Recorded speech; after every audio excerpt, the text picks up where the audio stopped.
Bismillahirrahmanirrahim. Alhamdulillah rabbil alamin. Wassalatu wassalamu ala al-mab'uuthi rahmatan lil alamin. Nabiyina Muhammadin wa ala alihi wa sahbihi wa man tabi'ahum bi ihsanin ila yaumiddin. Amma ba'd. Alhamdulillah, kembali Allah Subhanahu wa taala memberikan nikmat kepada kita berkumpul di tempat yang baik ini, di salah satu dari rumah Allah Subhanahu wa taala, dan dengan tujuan yang baik, yaitu mempelajari agamanya.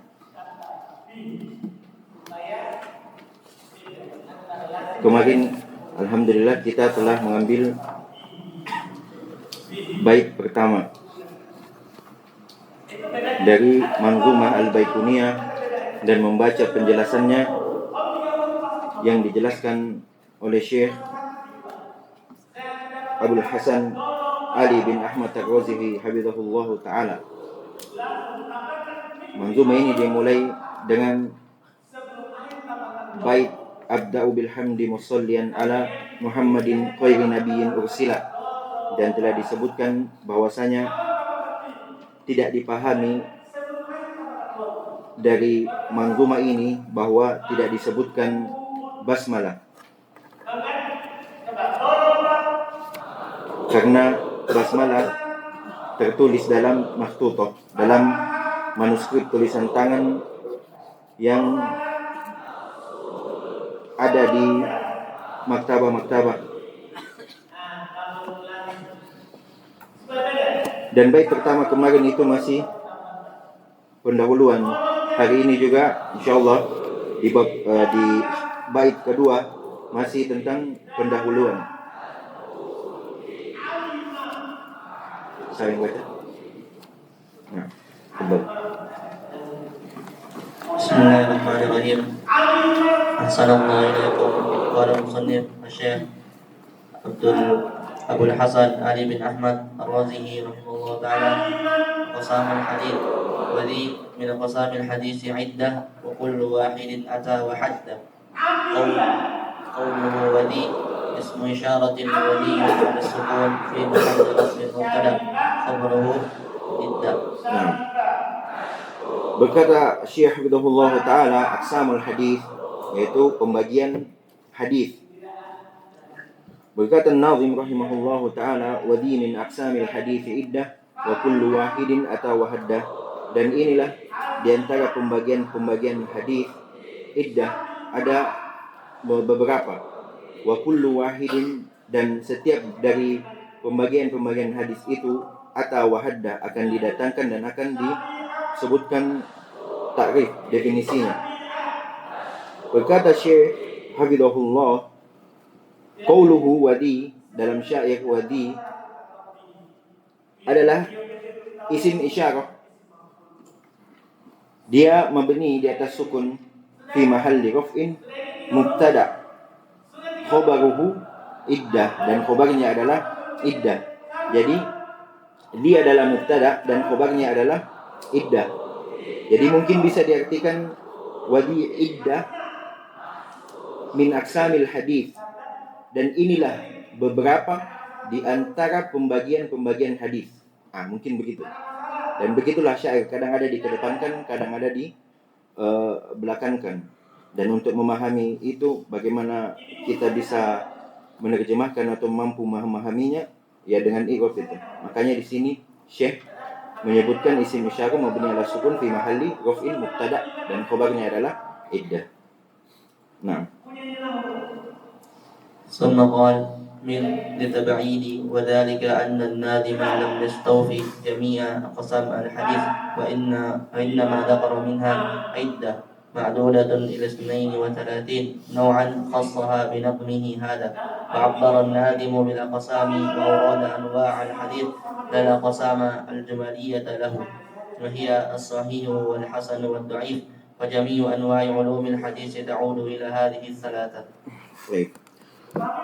Kemudian selanjutnya kata beliau hafizahullah, kata min dalam bait syair itu litab'id, untuk menjelaskan sebagian. Makanya tadi kita artikan wadi min aksami, inilah sebagian dari pembagian hadis.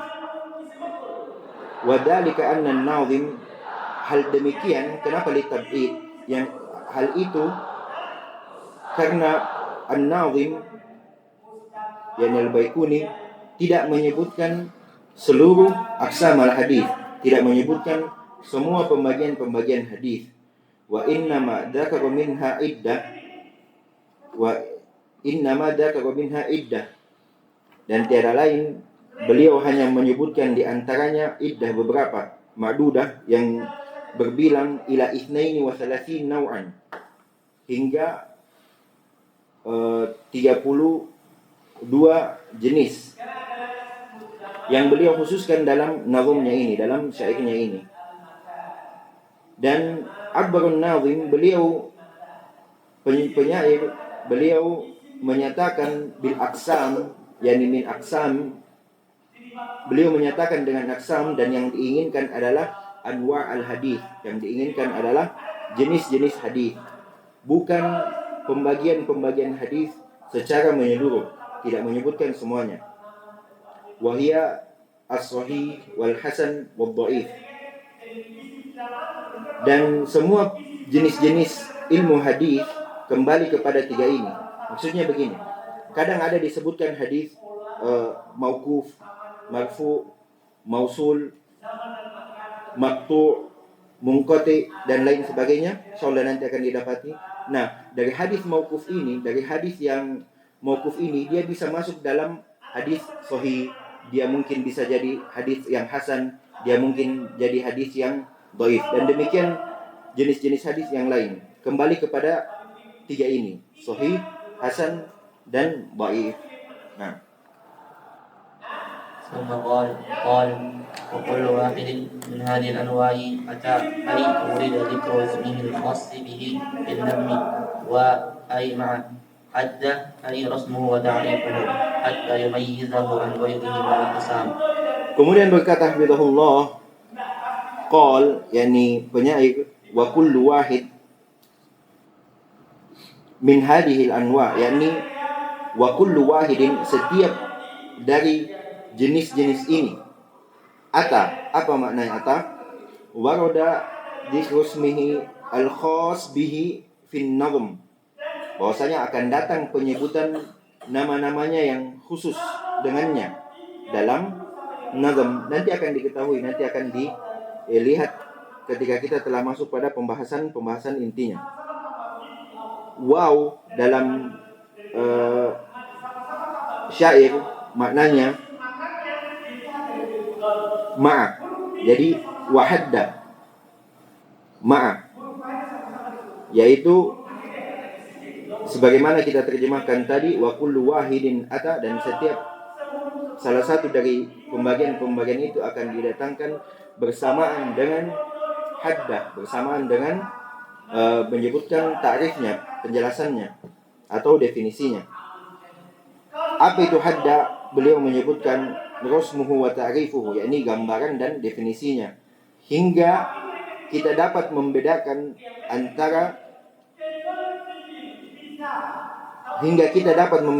dari selainnya berupa jenis-jenis. Jadi kita bisa membedakan antara jenis ini dengan jenis yang lain dengan mengetahui hadnya, dengan mengetahui definisinya, dengan mengetahui gambarannya.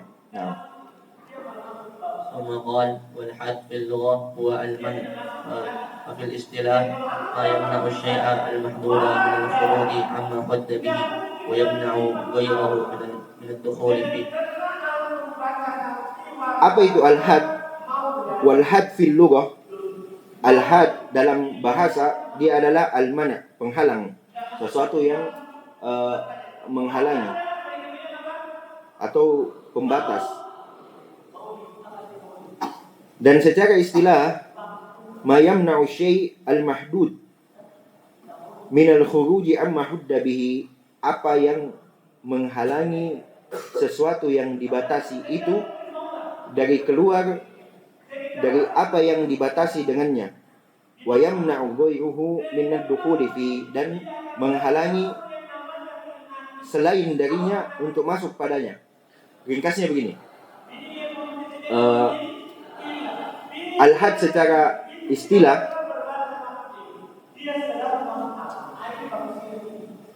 dia membatasi sesuatu yang ingin kita istilahkan itu agar tidak keluar dari maksud yang diinginkan, dan sekaligus menghalangi untuk yang selain dari itu masuk dari yang kita maksudkan. Bisa dipahami? Masukkan? Hah? Kurang?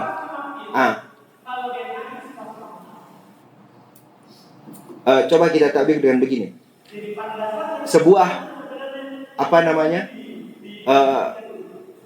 peternakan, katakanlah di ladang yang luas, itu kan dibuat pagar keliling. Apa gunanya ini pagar? Untuk menghalangi yang di dalam untuk keluar dan menghalangi yang di luar untuk masuk, karena bukan tempatnya. Mungkin begitu. Sekarang dipahami? Itu yang diinginkan dengan had.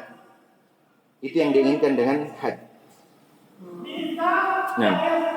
ثم قال والمعنى أن هذه عدة من أنواع علوم الحديث ذكرتها لك في هذا النظم وبينت كل نوع ورسمته بتعريف يفصله عن الآخر ويميزه عنه في الغالب لأن المعنعن بينه بمثاله والمنقطع بينه بضده.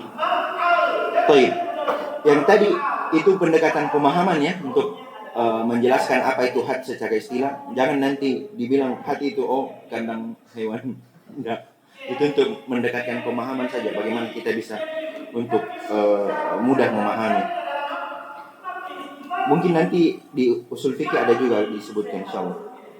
Kemudian selanjutnya kata beliau hafizahullah, wal makna, yakni makna bait yang disebutkan oleh Al-Baikuni, bahwasanya ini adalah beberapa dari jenis-jenis ilmu hadis.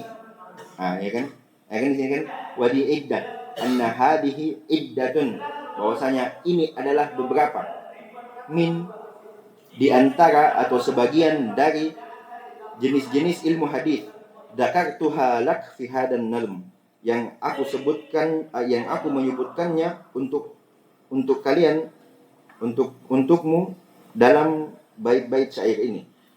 Wa bayyantu kulla naw'in wa rasamtuhu bi ta'rifin yufassiluhu anil akhar, dan saya menjelaskan dari setiap jenis itu, dan saya menggambarkannya dengan definisi-definisi yang membedakannya atau yang memisahkannya antara dengan dia yang dengan lainnya, dan membedakannya, dan yang dapat membedakannya fil ghalib, pada kebanyakannya. Jadi pembagian hadis ini pada kebanyakannya itu akan dijelaskan dengan menyebutkan gambaran dan definisinya. Itu pada kebanyakan. Kenapa disebutkan pada kebanyakannya?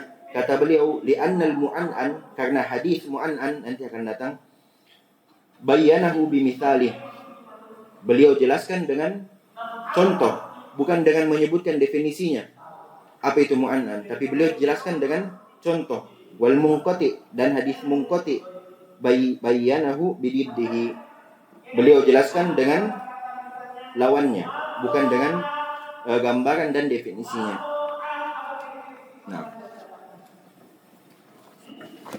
ثم قال رحمه الله مبادئ علم المصطلح وقبل دخولي في الأنواع إليك مبادئ هذه العلم على وجه الاختصار. Baik. Berkata beliau mabadi ilmu mustalah. Beliau sekarang setelah menyebutkan pendahuluan dari an-nazim, beliau mulai menyebutkan mabadi, yaitu awal mula sebelum masuk dalam pembahasan, atau bisa disebut sebagai gerbang sebelum masuk ke dalam sebuah pembahasan, atau pintu sebelum masuk ke dalam pembahasan. Dan dia adalah jamak. Mabadi jamak, berarti pintu-pintu atau gerbang-gerbang sebelum memasuki ilmu mustalah. Dan mabadi ini dikumpulkan dengan 3 bait syair disebutkan oleh As-Sabban, dan ini masyhur di tengah penuntut ilmu, dan juga pertama kali kami dengarkan ketika belajar di Yaman, bahwasanya As-Sabban berkata, inna mabadi'a kulli fannin asyarah al-haddu wal mawdu'u thumma al-thamara wa nisbatun wa fadluhu wal wadi al-ismu istimdadu hukmu syari masailun. Ada 10 sampai sini. Wal ba'du bil baqdi tafa wa man daral jami'a hada asyarafa. 10 ini nanti akan disebutkan, akan dipaparkan oleh Syekh Hafizahullah Ta'ala. Dan berkata beliau, dan sebelum masuk dalam jenis-jenis ini, untukmu pendahuluan atas ilmu yang mulia ini dengan penjelasan atau yang datang dalam sisi yang singkat. Nah. ثم قال تعريفه هو علم بقواعد يعرف بها أحوال السند والمتن. Nah, ini yang pertama. Tadi kita sebutkan ada 10. Nah, ini yang pertama. Yaitu sebelum masuk ke dalam sebuah pembahasan, sebuah ilmu, perlu kita ketahui apa definisinya, apa tarifnya. Tarif ilmu hadis atau ilmu al-mustalah, dia adalah ilmu biqawaid, tentang qawaid, tentang kaidah-kaidah, yaitu teori, bukan praktek. Teori, praktek lain lagi nanti.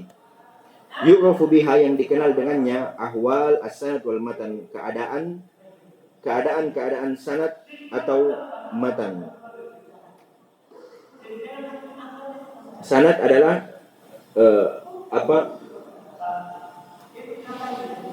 orang-orang yang menukil atau para perawi, misalkan fulan dari fulan dari fulan, itu sanad namanya. Dan matan adalah apa yang disampaikan. Ya. ثم قال موضوعه ما أضيف إلى النبي صلى الله عليه وسلم أو الصحابي أو التابعي من حيث ضبط متنه وتحريره ومعرفة حاله من قبول أو رد وما يتعلق بذلك. Kemudian selanjutnya yang kedua, maudhu'uhu, pembahasannya, bahwasanya ilmu hadis ini apa yang dibahas di dalamnya. Kata beliau, yang dibahas di dalamnya ma udifa ila nabi sallallahu alaihi wasallam aw sahabi wa tabi'i min haythu dhabti matnihi wa tahrihi wa ma'rifati halihi min qabulin aw raddin wa ma yata'allaqu bidzalik. Apa yang pembahasannya adalah apa yang disandarkan kepada Nabi sallallahu alaihi wasallam, baik itu berupa ucapan nanti, berupa perbuatan dan lain sebagainya. Ini yang dibahas dalam ilmu mustalah atau ilmu hadis. Dan juga apa yang disandarkan kepada sahabat, juga apa yang disandarkan kepada tabi'i, berupa ad-dhabt matan, berupa penentuan matannya. Apakah memang itu betul dari Nabi, ataukah itu memang betul dari sahabat, atau betul dari tabi'i. Ini yang akan jadi pembahasan nantinya. Wa tahririhi, dan penjelasannya, dan akan menjelaskan hal tersebut. Dan mengetahui keadaan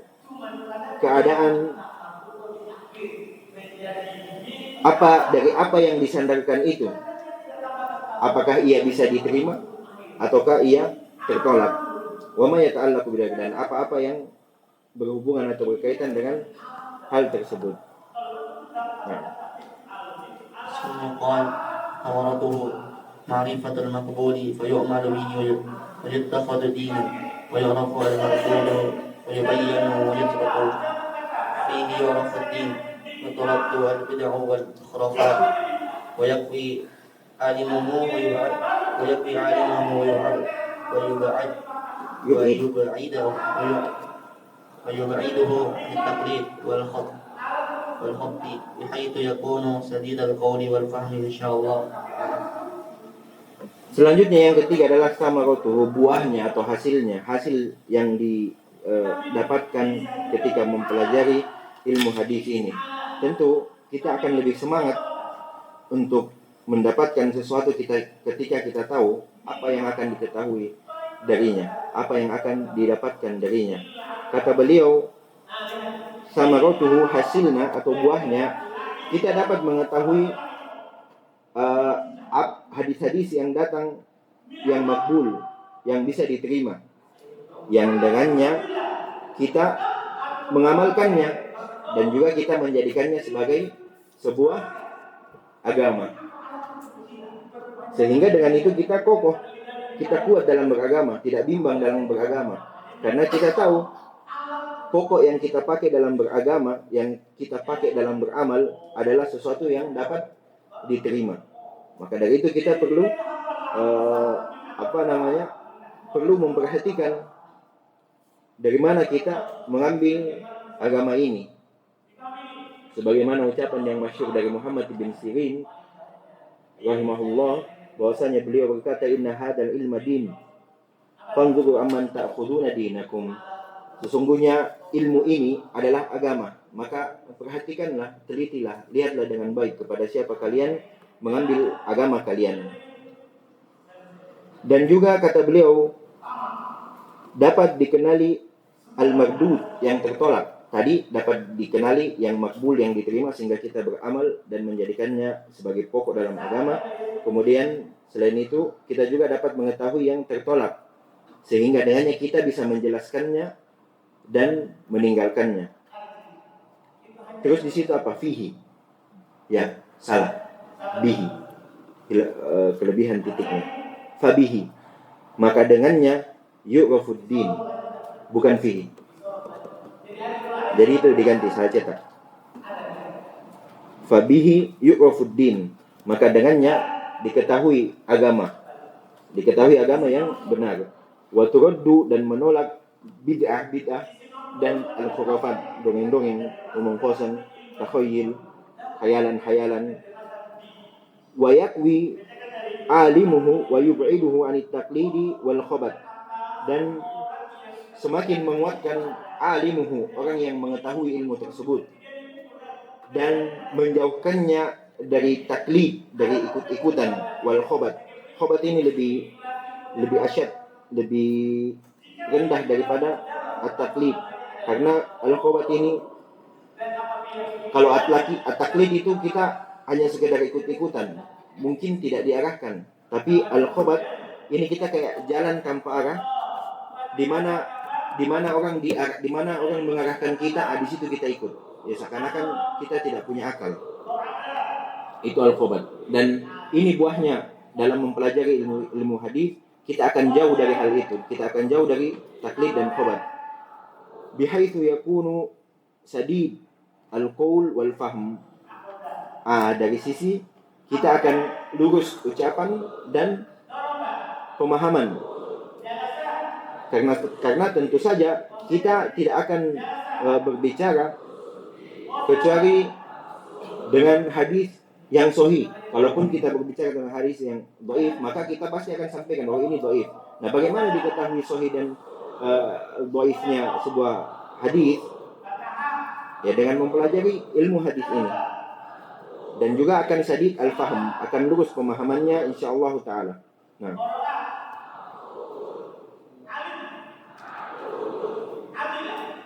ثم قال نسبته إلى العلوم الشرعية التفسير والحديث والفقه والعقيدة ونسبة علم النحو واللسان والقلم ولا يتم بنيان هذه العلوم المهمة إلا به.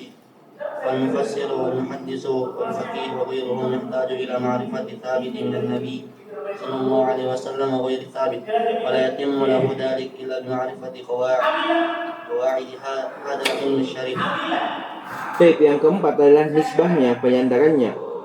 Penyandarannya itu kepada ilmu syariat, berupa tafsir, hadis, fikih, dan akidah. Sebagaimana penyandaran ilmu nahwu terhadap lisan dan qalam. Sebagaimana penyandaran ilmu nahwu terhadap lisan, maksudnya bagaimana kita berbicara, mengucapkan sesuatu dari dalam kalimat Arab, dan qalam, bagaimana kita menulis dalam kalimat Arab. Itu penyandarannya. Itu dipermisalkan sebagaimana ilmu nahwu terhadap lisan dan qalam. Wala yatimmu, dan tidak sempurna bangunan ilmu-ilmu yang penting ini maksudnya ilmu-ilmu syariat, yaitu yang tadi disebutkan, tafsir, hadis akan disebutkan semuanya, kecuali dengan mengetahui ilmu hadis. Fal mufassir, maka ahli tafsir, wal muhaddits ahli hadis, wal faqih ahli fikih, dan selain daripada mereka membutuhkan atau sangat butuh terhadap mengetahui as-sabit min aqwalin nabi, yang sahih dari ucapan Nabi SAW, dan dia juga butuh untuk mengetahui yang tidak sahih dari ucapan Nabi SAW, dan tidak sempurna baginya kecuali dengan mengetahui kaidah-kaidah ilmu yang mulia ini. Jadi seorang mufassir tidak mungkin dia menjadi seorang mufassir kalau dia tidak tahu ilmu hadis. Begitu juga terlebih lagi muhaddis, terlebih lagi al-faqih dan lain sebagainya. Nah, ثم قال فضله وشرفه لهذا العلم ولحملته الصادقين فضل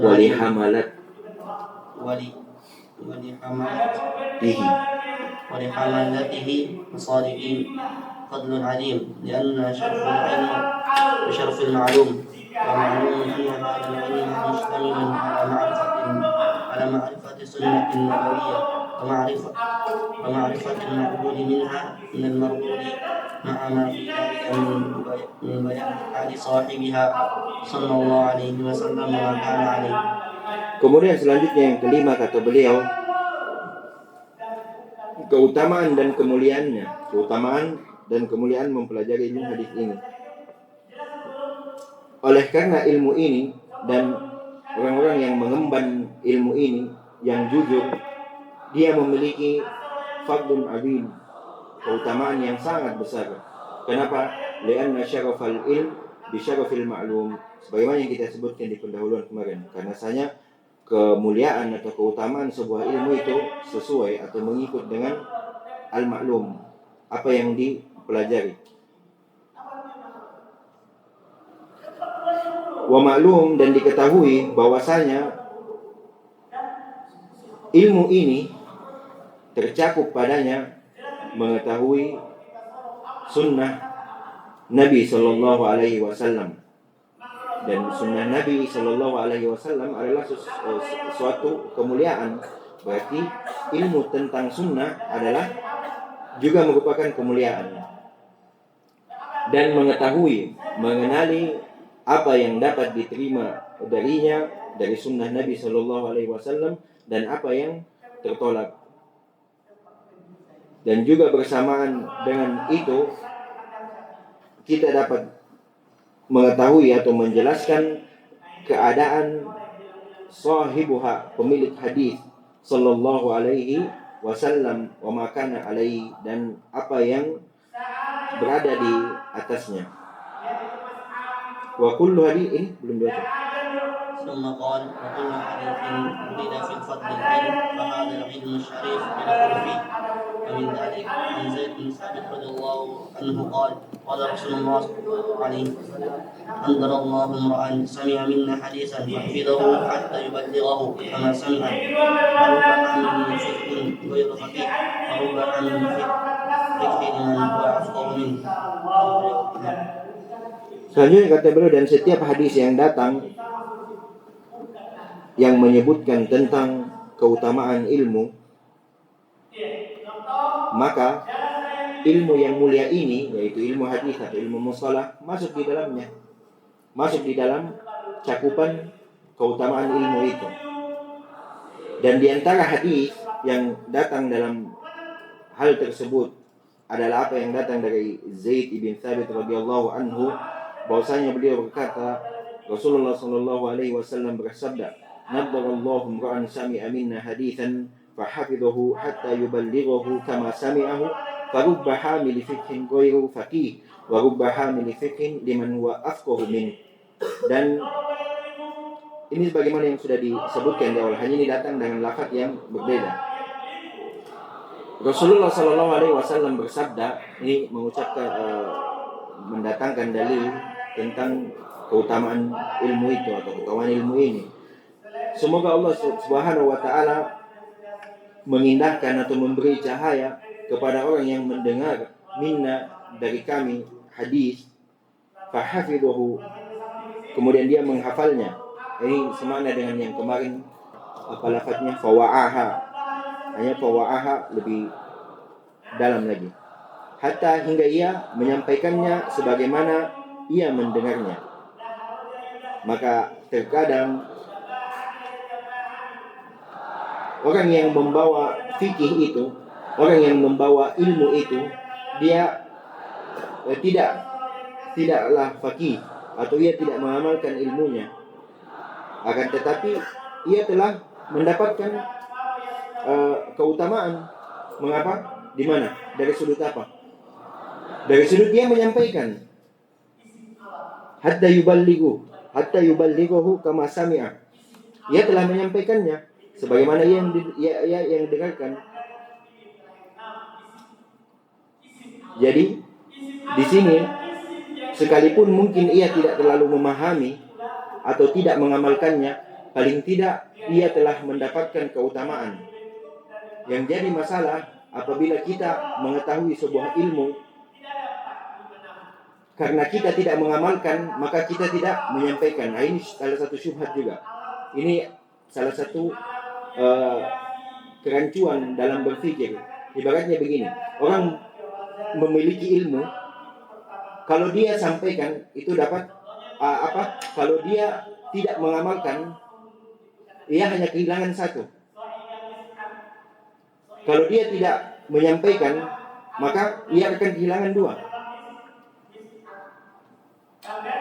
Tapi ketika dia tidak mampu mengamalkan, kan kadang ada amalan-amalan yang mungkin kita tahu tapi kita tidak mampu untuk mengamalkannya, mungkin terbatas dari sisi harta atau apa dan sebagainya.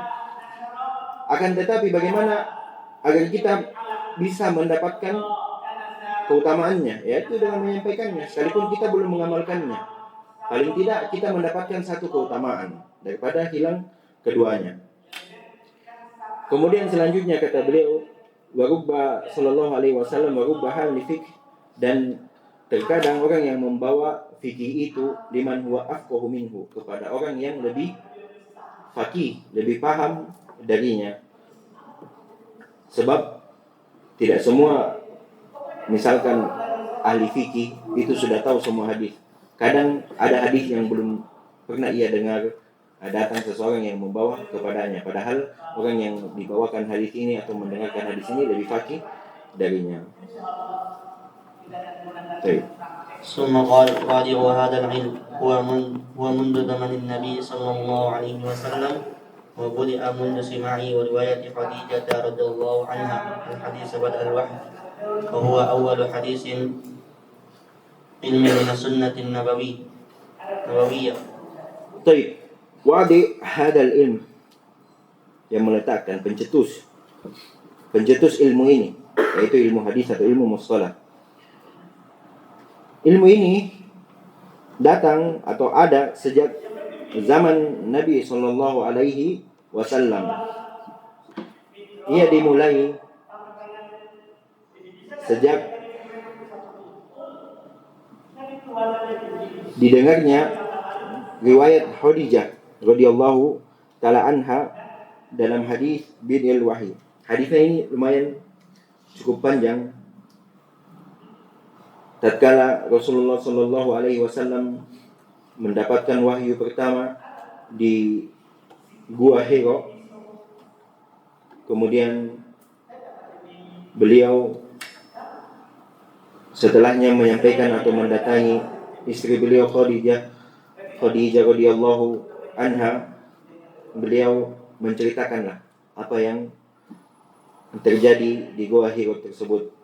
Nah, apa yang dialami Rasulullah sallallahu alaihi wasallam diceritakan kepada Khadijah. Ini namanya riwayat. Ya kan? Disampaikan. Nah, inilah awal mulanya. Fahuwa awwalu hadis ulima min sunnatin Nabi sallallahu alaihi wasallam. Nah, inilah awal hadis yang diketahui dari sunnah Nabi sallallahu alaihi wasallam. Nah. ثم قال اسمه علم المصطلح أو علم الحديث. Penamaannya, nama ilmu ini adalah ilmu mustalah, disebut sebagai ilmu mustalah ilmu mustalah hadis atau ilmu hadis, sama saja. Itu penamaannya. Nah, استمداد من السنة النبوية علم الرجال والعلل والتاريخ. istimdadu sumber ilmunya, sumber pengambilan ilmu ini, dia datang dari sunnah Nabi Sallallahu Alaihi Wasallam dan ilmu-ilmu rijal tentang perawi-rawi hadis dan ilmu ilal, cacat-cacat hadis, wat tarikh, dan sejarah-sejarah. Nah, dari sini semua diambillah atau pengambilan ilmu al-hadis atau ilmu mustalah al-hadis. Nah, ثم قال مسائله هي القواعد وأمثلتها التي يعرف بها المقبول من المردود. kemudian selanjutnya masalah-masalahnya, atau apa yang dibahas dalamnya, apa yang datang dalam ilmu tersebut. Dia adalah kaidah-kaidah dan contoh-contohnya yang dengannya dikenali ahli hadis yang makbul dan yang diterima dan yang tertolak. Jadi itu yang akan menjadi pembahasan kaidah. Bersamaan dengan itu juga menyebutkan contoh-contohnya. Tadi. Nah, ثم قال حكمه ليس واجبا وجوبا عينيا ولا وجوبا كفائيا ولكن قد يجب على بعض الأشخاص في بعض الأزمان. ini cetakan sebelumnya adalah ya dia. Siapa lagi yang pegang? Berdua saja. Tidak ada, ini mungkin kekeliruan di cetakan sebelumnya. Alhamdulillah di sini sudah ada. Dan memang mabadi alim itu 10. Kata beliau, hukumnya, hukum mempelajari ilmu hadis ini, ilmu mustalah ini, laisa wajiban wujuban ainian, bukan wajib ain yang semua orang harus mengetahuinya, dan bukan juga kifaian, bukan juga wajib kifayah yang apabila ada seseorang telah mengetahuinya maka itu cukup. Akan tetapi, ini tidak secara mutlak berarti. Akan tetapi ia wajib bagi sebagian orang di sebagian zaman. Nah, tadi disebutkan mufassir itu butuh, al-muhaddis itu butuh, al-faqih itu butuh. Nah, ini kadang wajib bagi mereka untuk mengetahui. Bagaimana kemudian mereka mengambil hukum-hukum, memutuskan sebuah hukum kalau dia tidak mengetahui ilmu hadis? Ia tidak mengetahui mana yang sabit, mana yang sahih, mana yang tidak sahih, mana yang bisa diterima, mana yang tertolak. Nah, ثم قال أما الحديث فهو ما أضيف إلى النبي صلى الله عليه وسلم من قول أو فعل أو تقرير أو صفة خلقية أو خلقية والأكثرون على ترادف في الحديث والسنة. والآن يتم الشروع إن شاء الله في بيان الأنواع التي ذكرها الناظم رحمه الله. Kemudian apa itu al-hadis? Kata beliau, apa itu al-hadis?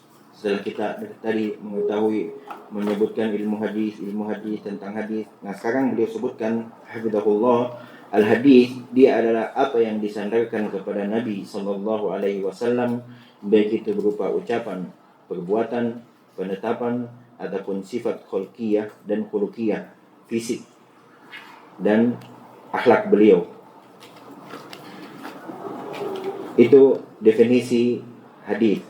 Kemudian tambahan faidah, wal aktsarun, kebanyakan dari para ulama atau para penuntut ilmu, alat tarodufi, menganggap dia sinonim, persamaan antara kata al-hadis dan as-sunnah. Kadang kita dengar dari para ulama ketika menetapkan sebuah hukum, mereka berkata bahwasanya dalilnya adalah Al-Quran dan sunnah dan ijma'. Apa makna sunnah di sini? Hadis. Nah, itu yang dimaksud. Itu yang dimaksudkan. Sama di sebagian tempat. Dan kata beliau, dan sekarang yatim telah sempurna atau telah cukup kita untuk memulai, untuk masuk insyaallah taala dalam menjelaskan jenis-jenis hadis yang penazim Al-Baikuni rahimahullahu ta'ala menyebutkan dalam bait-bait syairnya ini. Jadi insyaallah pertemuan selanjutnya kita mulai masuk ke dalam inti pembahasan. Jadi apa yang disebutkan sebelumnya itu masih berupa pendahuluan. Nah, kita cukupkan sampai di sini. Insyaallah kita lanjutkan lagi di Senin pertemuan selanjutnya. Semoga Allah mudahkan semuanya. Subhanakallahumma wa bihamdik, asyhadu an la ilaha illa anta, astaghfiruka wa atubu ilaik. Alhamdulillahirabbil alamin.